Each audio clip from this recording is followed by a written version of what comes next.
Hello बच्चों, I am Monish Mishra. Today we are discuss about an important chapter of 12th biology. दोस्तों, 12th की biology का आज हम एक बेहतरीन चैप्टर डिस्कस करने वाले हैं।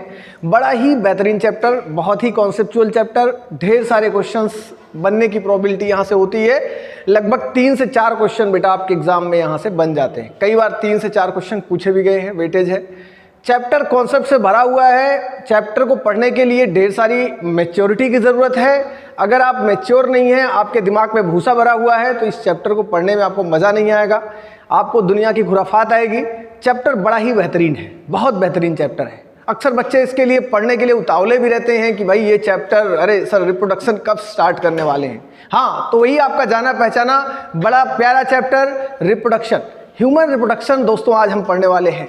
ह्यूमन रिप्रोडक्शन एक ऐसा चैप्टर है जो कि बहुत सारे कॉन्सेप्ट को अपने साथ लेकर के चलता है। कुछ डेटाज भी हैं जिनको याद करना है, समझना है, मैक्सिमम कॉन्सेप्ट ही हैं। चलिए जानते हैं, ज़्यादा बातें न करते हुए हम चैप्टर की तरफ चलते हैं। क्या है ह्यूमन रिप्रोडक्शन? पहला वर्ड यूज़ होता है इसमें रिप्रोडक्शन। पहला वर्ड जो हम यूज़ करते हैं वो है reproduction. What is reproduction? Reproduction है क्या? First word reproduction.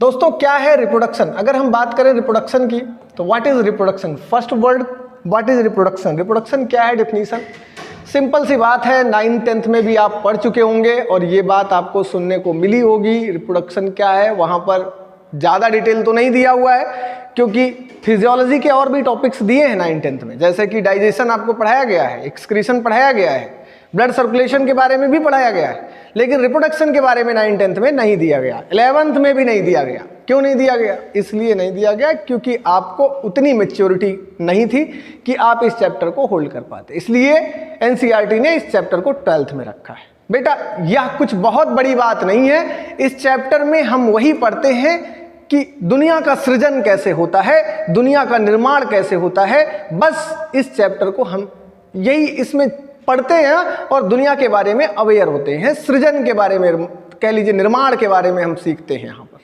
कैसे दुनिया का सृजन होता है। बेटा समझेंगे, reproduction is not part of sex, it is a part of सृजन। निर्माण का एक पार्ट है, इसका सेक्स से कोई रिलेशन नहीं है, समझिए।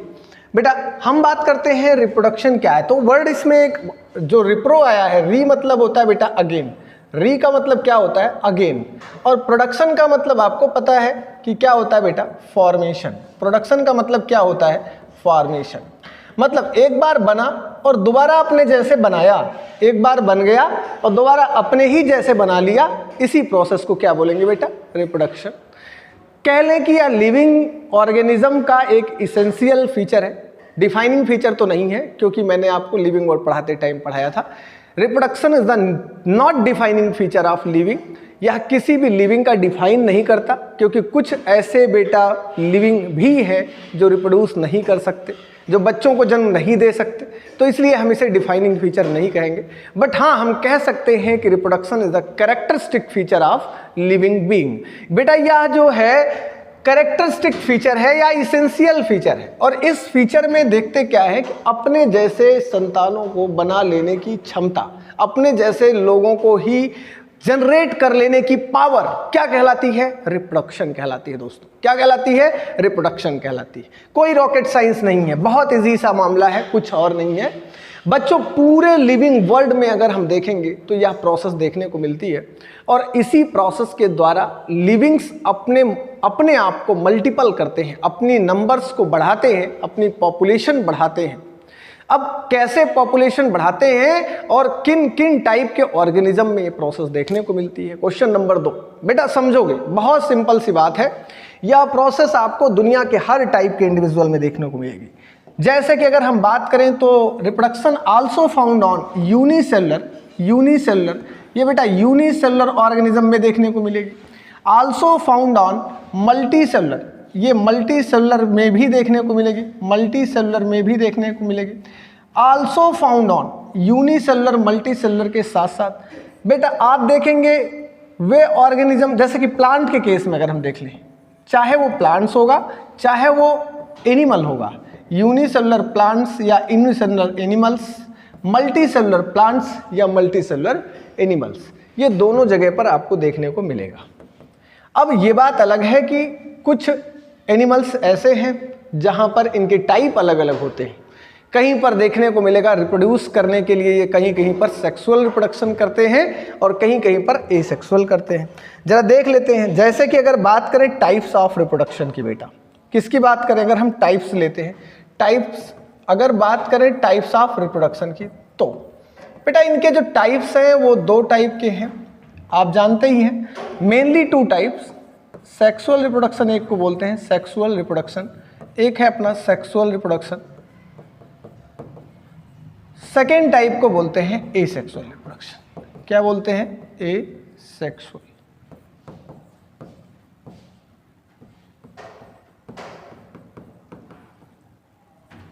बच्चों देखो, सेक्सुअल रिप्रोडक्शन और asexual reproduction is the main type of reproduction. ये 2 टाइप का है, एक टाइप और भी आता है जिसे वेजिटेटिव रिप्रोडक्शन कहते हैं, but vegetative reproduction is the part of asexual reproduction. Asexual reproduction का ही पार्ट है। अभी तुम्हारे यहाँ एक चैप्टर था, अब नहीं है, रिप्रोडक्शन इन ऑर्गेनिज्म, जिसमें आपको ये सभी पढ़ाया जाता था, टाइप्स ऑफ रिप्रोडक्शन वगैरह के बारे में। लेकिन अब ह्यूमन रिप्रोडक्शन में इसकी पढ़ाने की कोई ज़रूरत नहीं है, लेकिन कुछ तो बेटा वहाँ से जोड़ना पड़ेगा। इसलिए जोड़ना पड़ेगा, कुछ बेसिक चीज़ें आपको वहाँ से समझ में आ जाएं, जिससे आप अगले चैप्टर को पढ़ें तो आपको पढ़ने में इंटरेस्ट आए, इसलिए आपको जोड़ना पड़ता है। देखो बेटा, यहाँ पर सेक्सुअल रिप्रोडक्शन की अगर हम बात करते हैं तो ऐसा टाइप ऑफ रिप्रोडक्शन, ऐसी प्रोसेस जिसमें 2 इंडिविजुअल पार्टिसिपेट करते हैं, एक मेल होता है, एक फीमेल पार्टनर होता है। समझ में आया? 2 individual participated in the process of reproduction called sexual reproduction. 2 living individual participate करेंगे, उसे आप सेक्सुअल रिप्रोडक्शन कहोगे। जबकि अगर हम बात करें कि सिंगल पेरेंट्स, अगर बात करें सिंगल इंडिविजुअल, अगर सिंगल इंडिविजुअल ही अकेले ही काफ़ी है और रिप्रोड्यूस कर सकता है, अकेला इंडिविजुअल ही नए जीवों को जन्म दे सकता है, this type of reproduction is called asexual type of reproduction. ऐसे टाइप ऑफ रिप्रोडक्शन को क्या कहा जाता है? एसेक्सुअल। इसमें बेटा आपके बहुत सारे जीव आते हैं, जैसे कि हमने बताया आपको यूनिसेलुलर ऑर्गेनिजम्स, अमीबा आता है, पैरामीशियम आता है, इसी में आपका प्लाज्मोडियम आता है, इसी में दूसरे और भी जीव आते हैं जो बाइनरी फिजन के द्वारा अपने बॉडी को, फिजन के द्वारा, फ्रेगमेंटेशन के द्वारा, स्पोरुलेशन के द्वारा नए ऑर्गेनिज्म को बना लेते हैं अकेले ही बॉडी, क्योंकि इनके बॉडी में मल्टीपल न्यूक्लियस होते हैं। जब इनको काटोगे, कहीं से भी विभाजित होंगे, तो इनके न्यूक्लियस एक नई बॉडी बनाने के लिए पावरफुल होता है, अपनी क्षमता रखते हैं। बच्चों अगर बात करें हम सेक्सुअल रिप्रोडक्शन में, तो इसमें ज़रूरी है 2 हेट्रोसेक्सुअल ऑर्गेनिज्म की। जैसे कि अगर बात करें मेल कॉपुलेटरी ऑर्गन और फीमेल कॉपुलेटरी ऑर्गन, दोनों होंगे, दोनों 2 गैमीट बनाएंगे और गैमीट के बाद इनमें फ्यूज़न होगा और फ्यूज़न के बाद क्या बनेगा? फर्टिलाइजेशन होगा। फ्यूज़न या फर्टिलाइजेशन कहेंगे, एक नया प्रोडक्ट बनेगा बच्चों, जिसको आप कहोगे जाइगोट। और ये जाइगोट डिफरेंट फेजेज में डेवलप होगा और फिर क्या बनाएगा? ये डेवलप होकर के एम्ब्रियो का फॉर्मेशन करेगा। समझ में आया आप लोगों को? अगर ये समझ में आया तो इसी प्रोसेस को हम कंटिन्यू करेंगे, इसी प्रोसेस को हम लोग को ह्यूमन रिप्रोडक्शन में पढ़ना है। हम ह्यूमन रिप्रोडक्शन में पढ़ेंगे सेक्सुअल रिप्रोडक्शन के बारे में, क्योंकि ह्यूमन रिप्रोड्यूस सेक्सुअली करता है। ह्यूमन में हेट्रोसेक्सुअलिटी के 2 इंडिविजुअल की ज़रूरत होती है, दोनों 2 स्पेशल गैमीट बनाते हैं, दोनों में फर्टिलाइजेशन की प्रोसेस हो करके आगे की सारी स्टेप्स कंप्लीट होती हैं। अब मैं बेसिक बातें आपको बता चुका हूं, आपके दिमाग में एक बेसिक थॉट आ गया होगा रिप्रोडक्शन को लेकर के। अब मैं चलता हूं ह्यूमन रिप्रोडक्शन की तरफ, ध्यान दीजिएगा। क्या है ह्यूमन रिप्रोडक्शन? बेटा इधर लेते हैं हम चैप्टर ह्यूमन रिप्रोडक्शन। ह्यूमन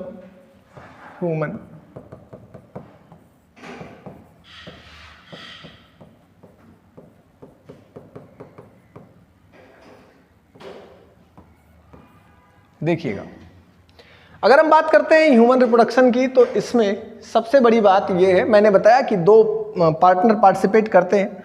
मैं पार्टिसिपेट के लिए, पार्टनर्स के लिए मैं इधर लिखता हूँ 2 पार्टनर पार्टिसिपेटेड, एक मेल पार्टनर है और दूसरा फीमेल पार्टनर पार्टिसिपेट करता है, फीमेल पार्टनर। बच्चों मेल पार्टनर जो है ना, यहाँ पर ये आप देखेंगे मेल पार्टनर मेल गैमीट बनाता है और फीमेल पार्टनर क्या बनाता है?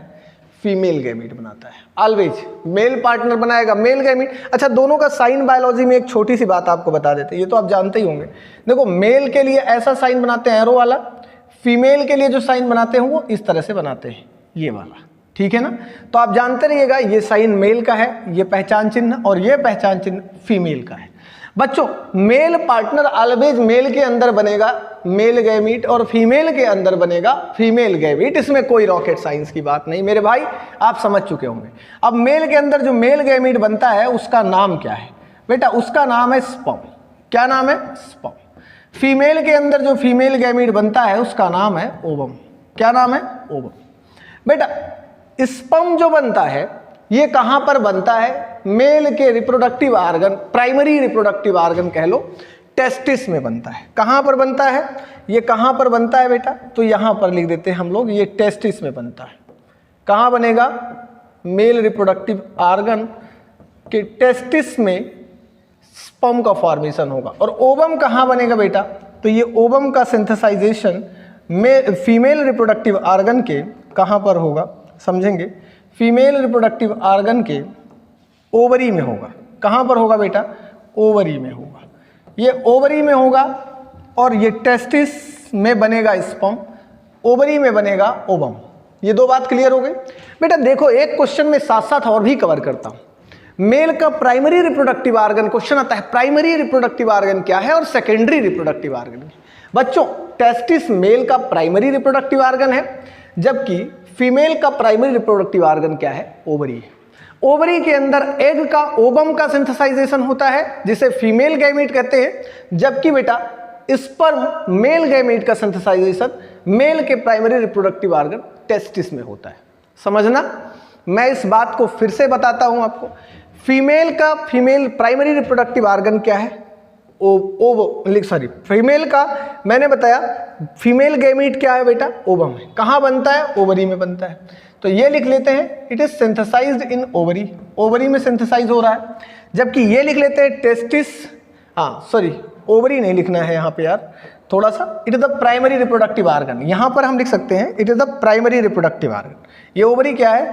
प्राइमरी रिप्रोडक्टिव आर्गन है। Primary reproductive organ, primary reproductive argon.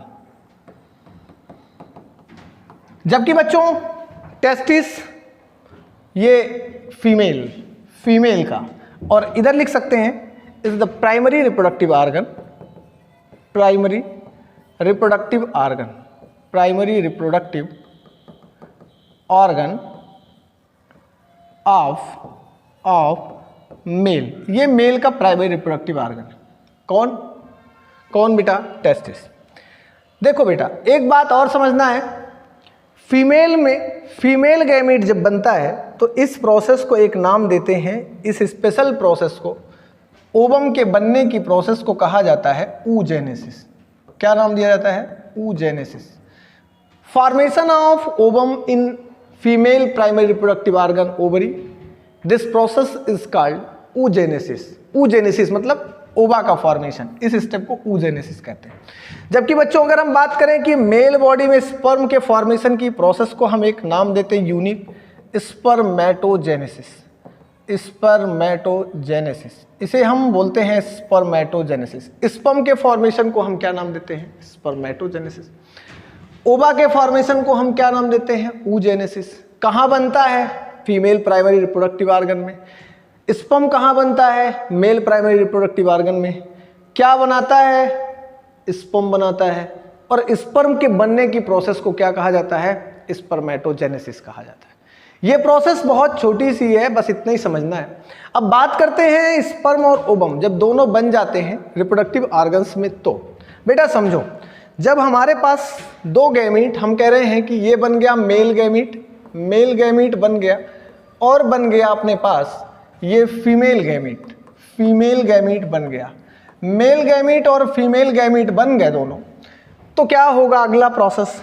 बेटा, कॉपुलेटिव प्रोसेस के दौरान ये दोनों एक दूसरे के करीब आएंगे, और ये मेल गैमीट और फीमेल गैमीट दोनों जब पास आएंगे तो इस प्रोसेस को एक नाम दिया जाएगा सिनगैमी। क्या नाम देते हैं बेटा? सिनगैमी। मतलब युग्मक संलयन, हिंदी में बोलते हैं युग्मक संलयन। सिनगेमी होगा, सिनगेमी के जस्ट बाद जैसे ही एक दूसरे को क्रॉस करेंगे ये दोनों, इस प्रोसेस को एक नाम देंगे हम फर्टिलाइजेशन। क्या नाम देंगे? फर्टिलाइजेशन। और फर्टिलाइजेशन होते ही बेटा, फर्टिलाइजेशन मतलब फ्यूजन ऑफ गैमीट, जब गैमीट एक दूसरे को फ्यूज करेगा इस प्रोसेस को क्या बोलोगे? फर्टिलाइजेशन। और जैसे ही फर्टिलाइजेशन की प्रोसेस कंप्लीट होगी एक नया प्रोडक्ट बन जाएगा जिसको हम बोलेंगे जाइगोट। क्या बोलेंगे? जाइगोट। बेटा जाइगोट हैप्लॉइड होगा या डिप्लॉइड होगा? आप जानते रहेंगे जाइगोट ऑलवेज डिप्लॉइड होता है। कैसा होता है? ऑलवेज डिप्लॉइड होता है। क्यों होता है बेटा? क्योंकि एक यन इधर मदर वाला और एक यन इधर से मेल गैमेट फादर वाला मिला है, एक सेल यहाँ से मदर वाला मिला है, दोनों सेल्स मिलकर के क्या बनाते हैं? इसको 2n बनाएंगे। तो इसलिए जाइगोट हमारा कैसा होगा? डिप्लॉइड स्ट्रक्चर है। कैसा बेटा? द्विसूत्री है यार, डिप्लॉइड स्ट्रक्चर। हाँ, जाइगोट हमारा कैसा स्ट्रक्चर है? डिप्लॉइड। बेटा जाइगोट जब बन जाता है तो जाइगोट में फिर डेवलपमेंट होता है। और ये जाइगोट बनता कहाँ पे है? अभी स्ट्रक्चर बना के बताऊंगा, आपको सिखाऊंगा, पहले भी स्टेप बता रहा हूँ। बेटा जाइगोट जब बन जाता है तो जाइगोट क्या करेगा? अगले स्टेप के लिए प्रोसेस बढ़ाएगा। और अगले स्टेप में जाइगोट डिवाइड होगा 2 सेल स्टेज से 4 सेल में, 4 सेल से 8 सेल में, 8 सेल से 16 सेल में, 16 सेल से 32 सेल में, 32 से 64 सेल में, 64 टू आगे की तरफ डिवीजन होता जाएगा। और इस डिवीजन में बच्चों जाइगोट क्या बनाएगा? सबसे पहले बनाएगा मोरुला। क्या बनाएगा? मोरुला। मोरुला के बाद फिर बनाएगा ब्लास्टुला। ब्लास्टुला के बाद बेटा ये आगे की स्टेज में बनाएगा ब्लास्टोसिस्ट।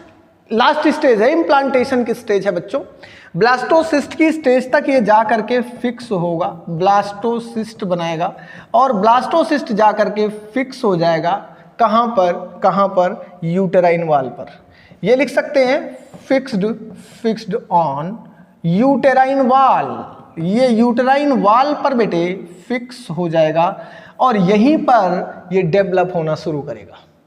अच्छा, जब ये फिक्स होगा तो उस स्टेप को क्या बोलेंगे? बायोलॉजी में बेटा एम्ब्रियो के एक पॉइंट पर जाके चिपक जाने की स्थिति। और ये चिपकता कहाँ पे है? यूट्रस में। कहाँ पर? इंडोमेट्रियम की वाल से।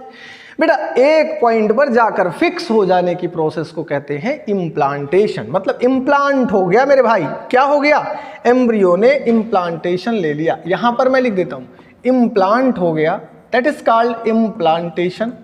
जैसे ही इम्प्लांटेशन होगा उसके बाद की अगली स्टेप क्या होगी? अब इम्प्लांटेशन के बाद क्या होगा बच्चों? डेवलपमेंट की प्रोसेस स्टार्ट होगी। कितने टाइम तक डेवलपमेंट होगा मेरे भाई? लगभग 9 मंथ टाइम पीरियड तक एम्ब्रियो डेवलप होगा। ये सेल जो जाइगोट के फॉर्म में 2n था, 4n हुआ, 8n हुआ, 16n हुआ, ब्लास्टोसिस्ट बन गया, फाइनली जाकर इम्प्लांट हो गया। और इम्प्लांटेशन के बाद ये क्या करेगा? यहाँ पर 9 मंथ सेवरल मंथ्स लिख सकते हैं, 20 मंथ नहीं होगा, 9 मंथ। ह्यूमन अलग अलग केस में अलग अलग है। 9 मंथ तक क्या करेगा? यहाँ पर अपनी डेवलपमेंट को करेगा, जिसे बोलेंगे एम्ब्रियो डेवलपमेंट। यहाँ पर क्या करेगा? Embryo development.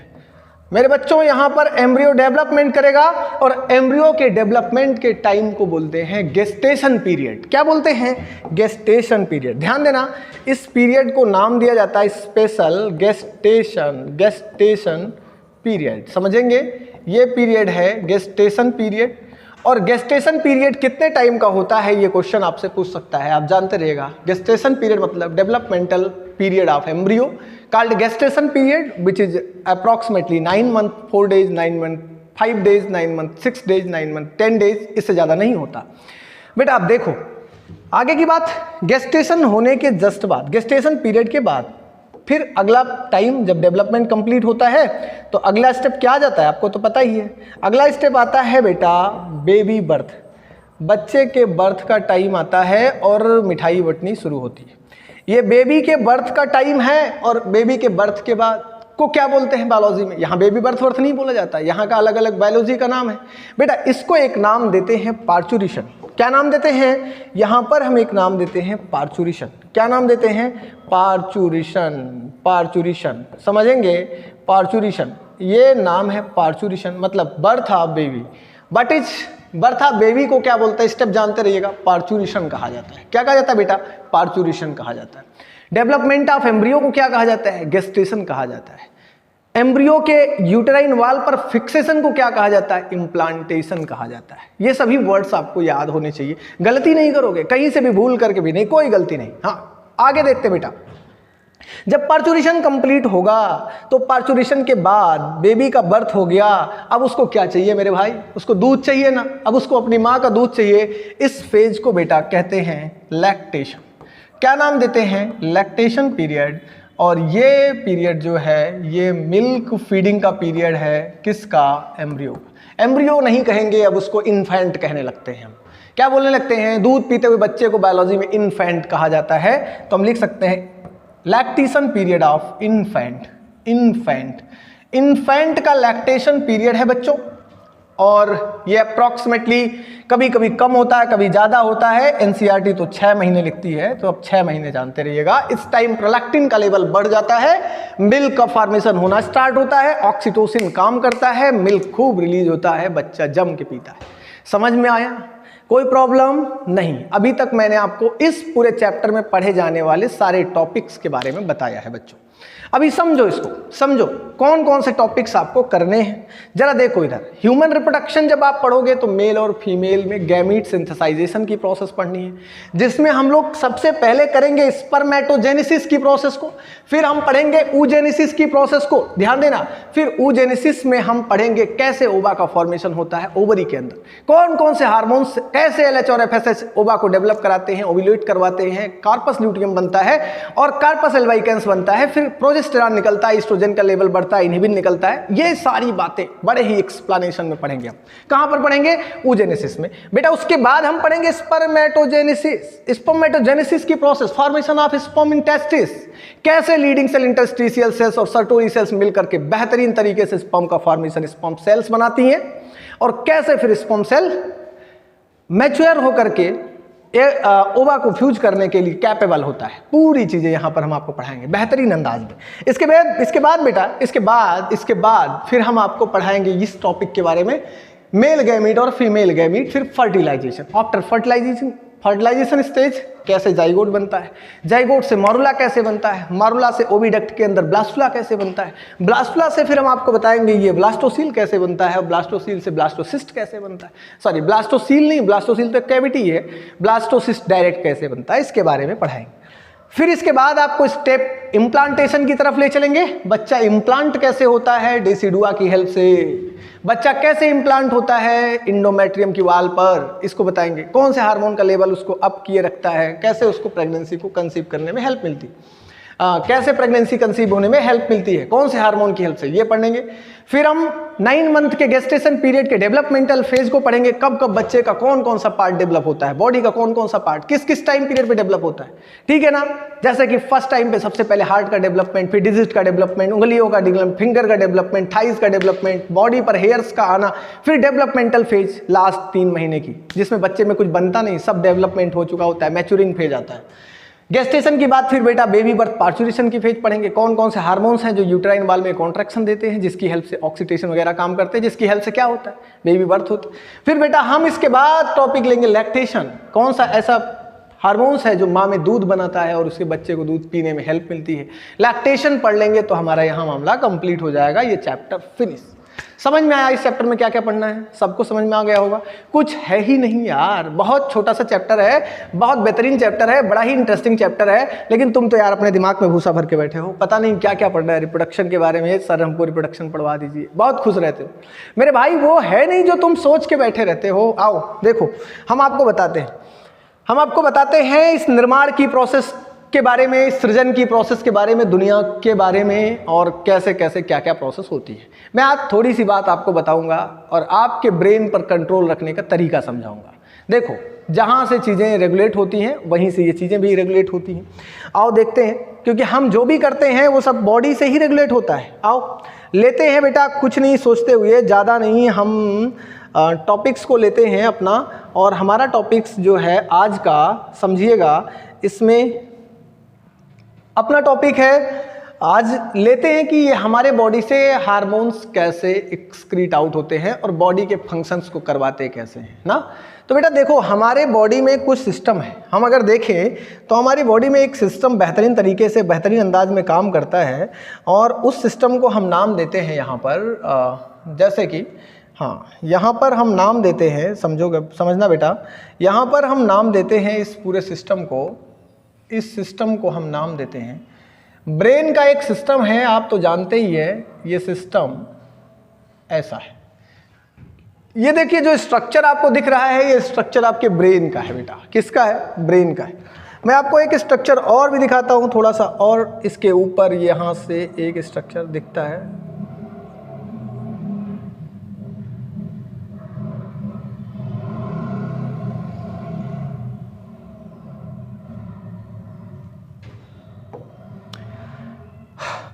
देखना, इसके बाद मैं इसके अंदर भी कुछ रंगीन स्ट्रक्चर्स बना देता हूँ जो तुम्हारे काम आएगा।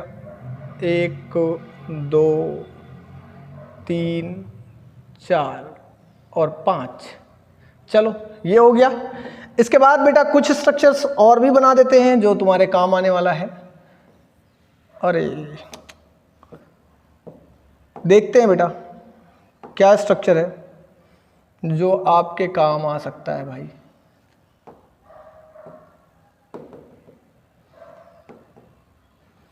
यहाँ पर मैं एक डायग्राम और ड्रा कर रहा हूँ जो आपके सीधे सीधे काम आएगा।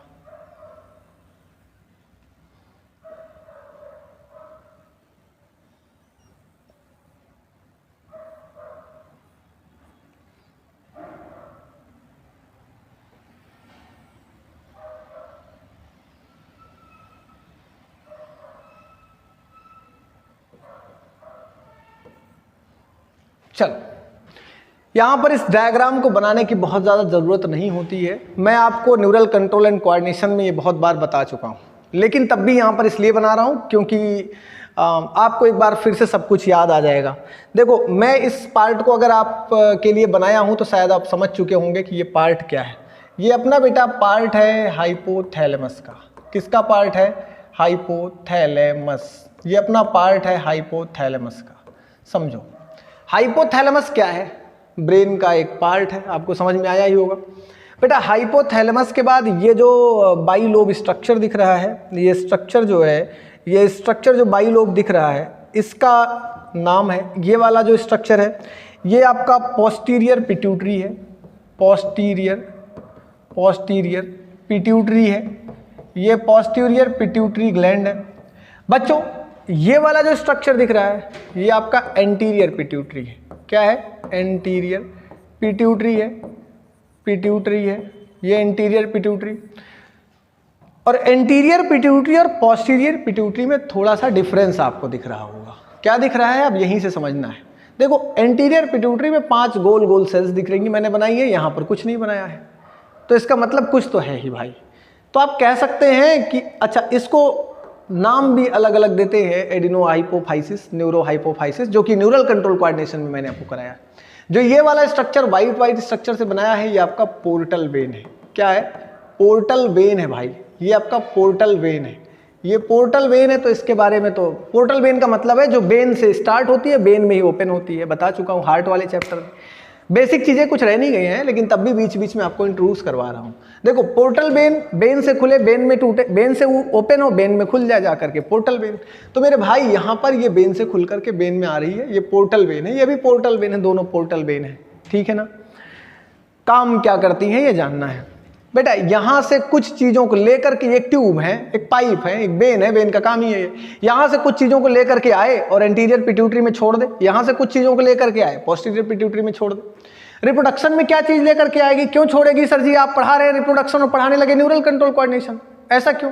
अरे नहीं भाई, ऐसा कुछ नहीं है। इसका सीधा सीधा संबंध रिप्रोडक्शन से है। तभी मैंने कहा कि आपके ब्रेन से सारी खुराफात का जन्म होता है। आप समझो ना, जो भी खुराफाते तुम्हें आती हैं सब ब्रेन से आती है। भाई समझो, समझ लो इसको बेटा, समझो, कुछ नहीं है यार।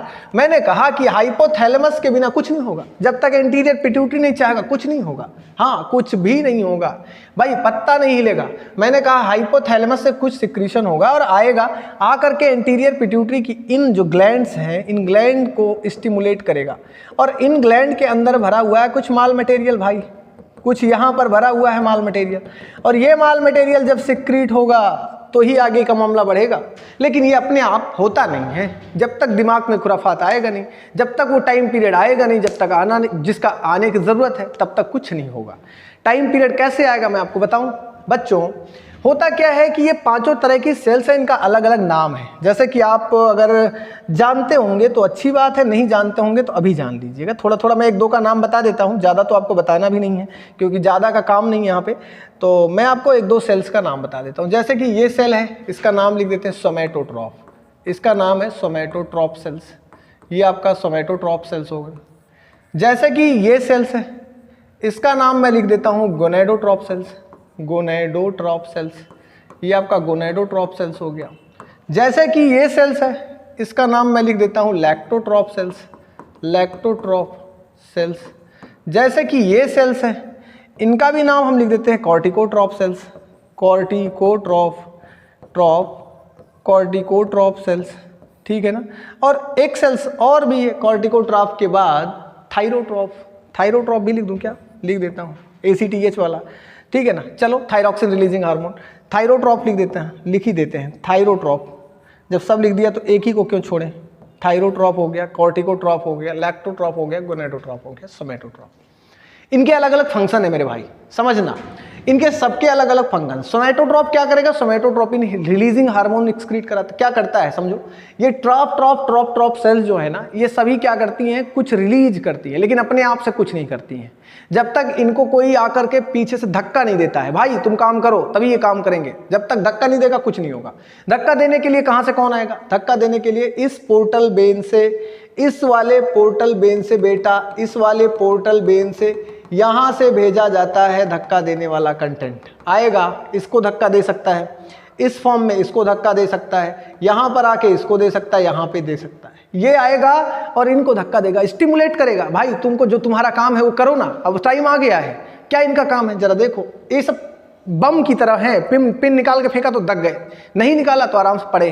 तो इनका जब इधर से धक्का दिया तो होता क्या है? अब देखो बेटा, इधर के जो एक ट्रॉफ वाले सेल्स हैं, हमको तो यहाँ पे ज़्यादा समझना नहीं है। जैसे कि अगर हम सोमैटोट्रॉफ की बात करें तो सोमैटोट्रॉफ अपनी बॉडी में ग्रोथ हार्मोन कहलाता है, ये मतलब ग्रोथ हार्मोन रिलीज करता है। सोमैटोट्रॉफ सेल्स एंटीरियर पिट्यूटरी से सिक्रीट होता है, बॉडी की लंबाई बढ़ाने के लिए रिस्पॉन्सिबल है। हमारी बॉडी बहुत बौने रह गए, हम छोटे रह गए, है ना, ये भी तो होता है, बहुत बौने रह गए, छोटे रह गए। भाई क्यों रह गए? क्योंकि हमें ग्रोथ हार्मोन नहीं सिक्रीट हुआ, ग्रोथ हार्मोन नहीं सिक्रीट हुआ तो हम छोटे रह गए।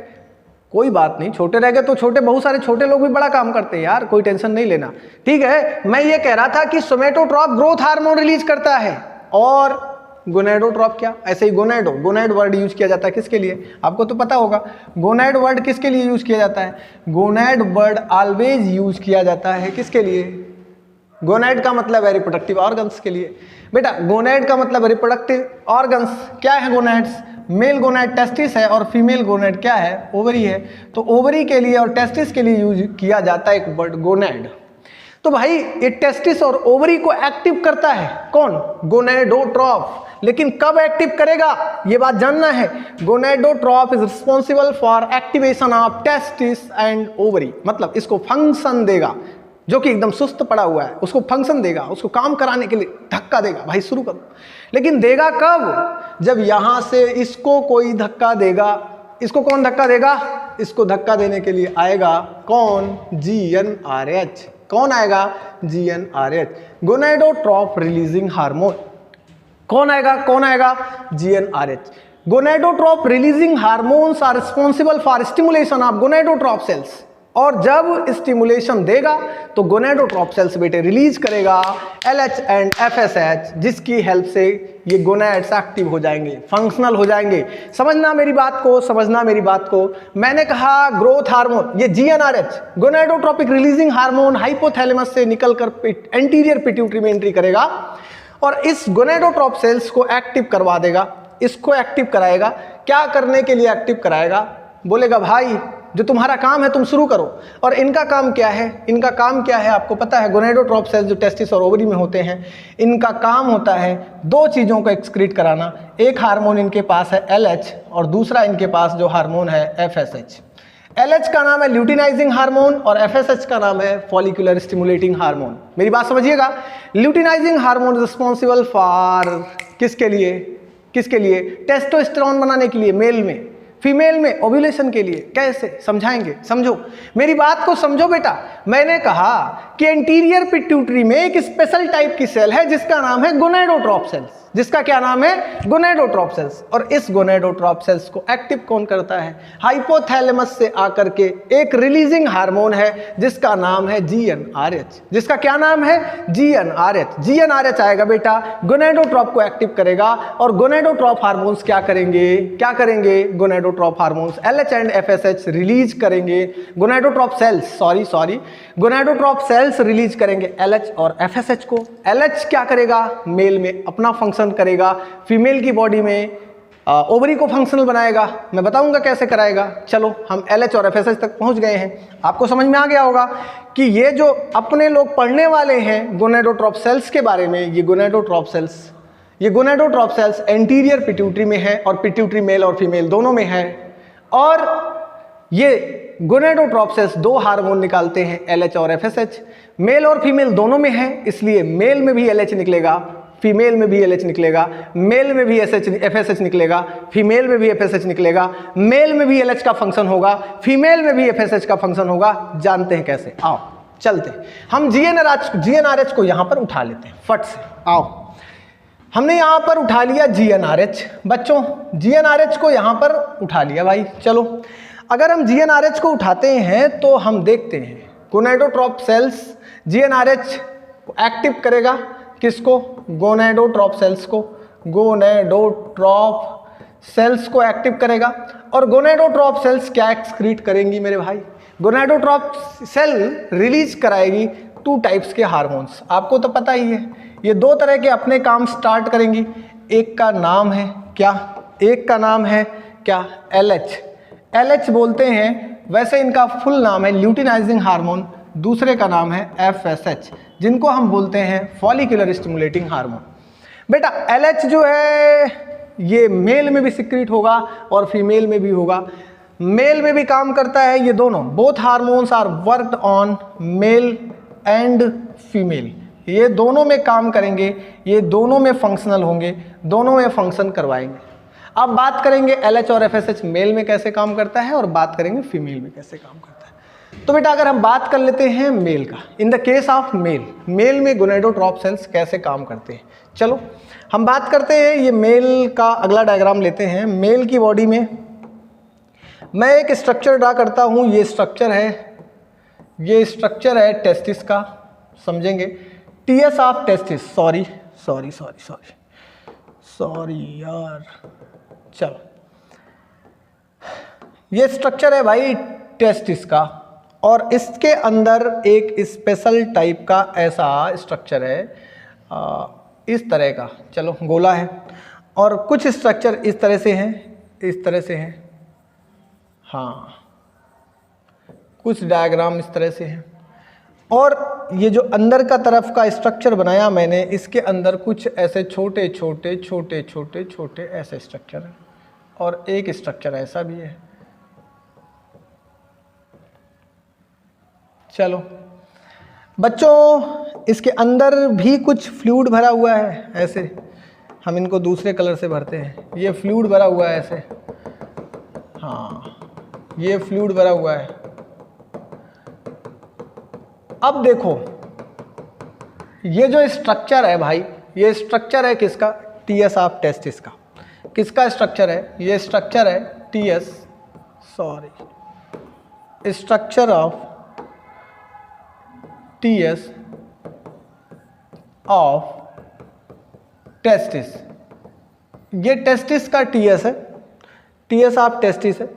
बच्चों इसमें होता क्या है समझना। ये देखो इसमें दो तरह की सेल्स हैं, टेस्टिस में कितने तरह की सेल्स हैं मैं दिखाऊंगा, LH और FSH वर्क कैसे करता है। मैं इधर लिख देता हूँ LH, मैं इधर लिख देता हूँ ये है आपका ल्यूटिनाइजिंग हार्मोन, और इधर लिख देता हूँ ये है आपका FSH, फॉलिक्यूलर स्टिमुलेटिंग हार्मोन। ये दोनों कहाँ से आ रहे हैं? एंटीरियर पिट्यूटरी से आ रहे हैं, और एंटीरियर पिट्यूटरी को हाइपोथैलेमस एक्टिव करा रहा है। समझो ये स्पर्म बनाने में कैसे मदद कर रहे हैं। यहाँ पर क्या है, टेस्टिस आपके सामने है, इसमें दो तरह की सेल्स हैं। बेटा देखो इनके नेमिंग पहले हम कर देते हैं, आपको परिचय करवाते हैं। जो ये सेल्स है देख रहे हो ना, ये वाली सेल्स, ये जो व्हाइट कलर की बनी है इसका नाम है सेमिनिफेरस ट्यूब्यूल। क्या नाम है? सेमिनिफेरस ट्यूब्यूल, ये नाम है सेमिनिफेरस ट्यूब्यूल। बेटा इसके बाद ये वाली जो सेल्स है इनका नाम है लीडिंग सेल्स। क्या नाम है? लीडिंग सेल्स बोलते हैं, या इनको हम एक नाम और देते हैं इंटरस्टिशियल सेल्स। क्या नाम देते हैं? Interstitial cells. इनको हम इंटरस्टिशियल सेल्स बोलते हैं। बेटा इसमें एक सेल ये स्पेशल टाइप का है जिसका नाम है सर्टोली सेल। क्या नाम है?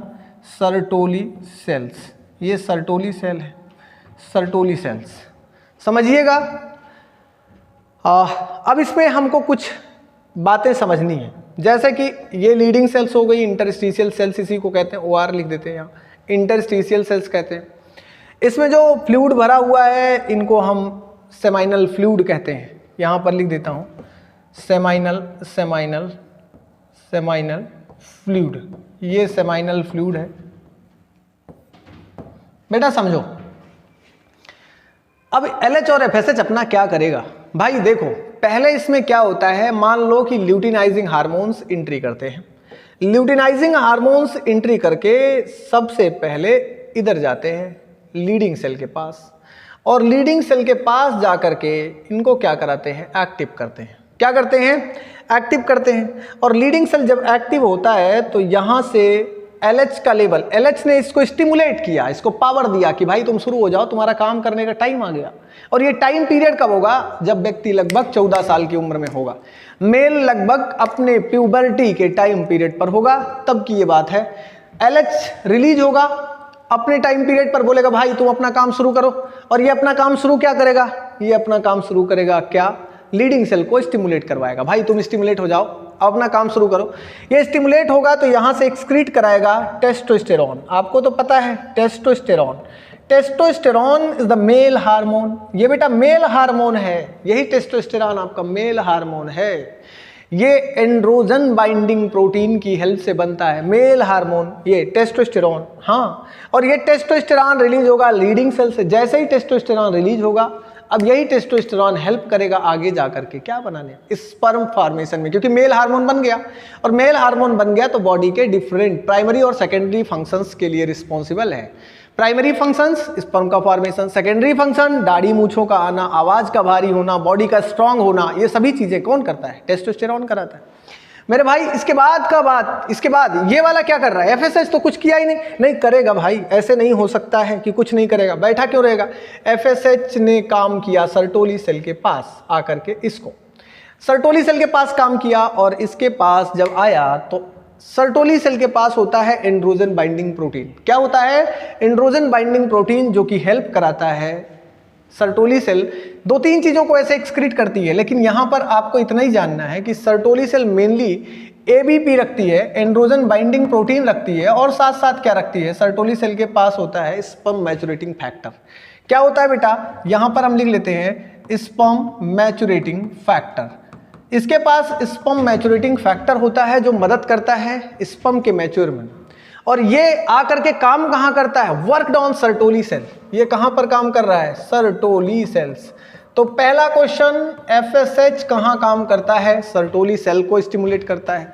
दूसरा क्वेश्चन, LH कहाँ पर काम करता है? किसको एक्टिव करता है? लीडिंग सेल पर काम करता है। लीडिंग सेल को स्टिमुलेट करके टेस्टोस्टेरॉन निकलवाता है, और ये सर्टोली सेल पर काम करके एंड्रोजन बाइंडिंग प्रोटीन जहाँ पर होती है, यहाँ से स्पर्म मैच्योरेटिंग फैक्टर को रिलीज कराता है। स्पर्म मैच्योरेटिंग फैक्टर, समझना, स्पर्म मैच्योरेटिंग फैक्टर और टेस्टोस्टेरॉन दोनों मिलकर के इसमें जो छोटे छोटे छोटे छोटे स्पर्मेटोगोन बिगोनिया है, स्पर्मेटोसाइट्स है।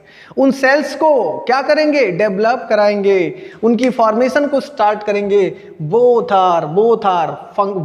Are combinedly function. क्या कंबाइंडली फंक्शन करेंगे, स्पर्मेटोजेनेसिस।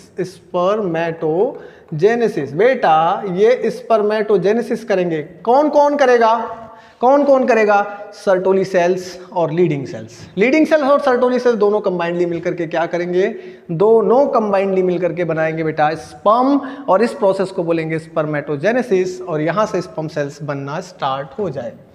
ये है प्रोसेस स्पर्मेटोजेनेसिस की, जो कि होती है कहां पर, टेस्टिस में। ये इंपॉर्टेंट बात है, इसको जानते रहिएगा।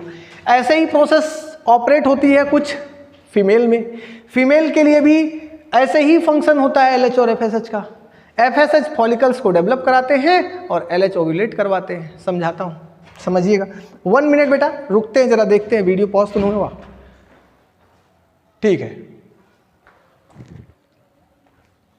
चलिए हम लेते हैं अभी अपना अगला टॉपिक।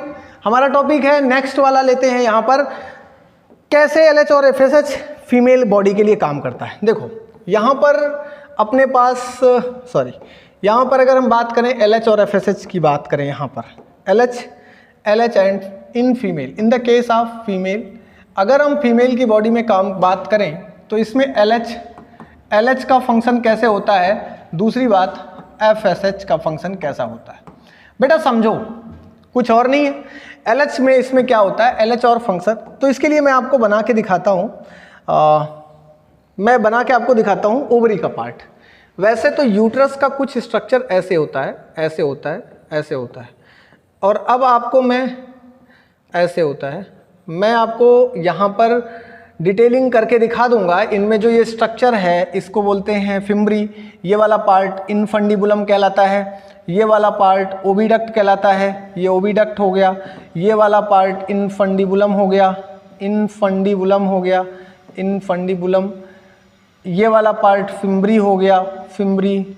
इसके बाद यहाँ पर ही बीच में यहाँ पर पाया जाता है ओवरी, और ओवरी के अंदर होते हैं ओवा, और ये ओवा निकल करके यहाँ से आते हैं और यहाँ पे एंट्री करते हैं, ठीक है ना। तो ये हो गया जनरल स्ट्रक्चर। लेकिन अभी मैं आपको फंक्शन की बात बता रहा हूँ कि ओवरी में कैसे ही ओवा डेवलप होते हैं। यहाँ पर ओवरी होता है, ठीक है ना। ओवरी में ओवा या फॉलिकल्स इनको बोलते हैं, डेवलप होकर के एंट्री करते हैं यहाँ पर। अब फैलोपियन ट्यूब में, और यहाँ पर होता है फर्टिलाइजेशन, फिर ये जाइगोट बनते हैं। समझ में आया? अगर नहीं आया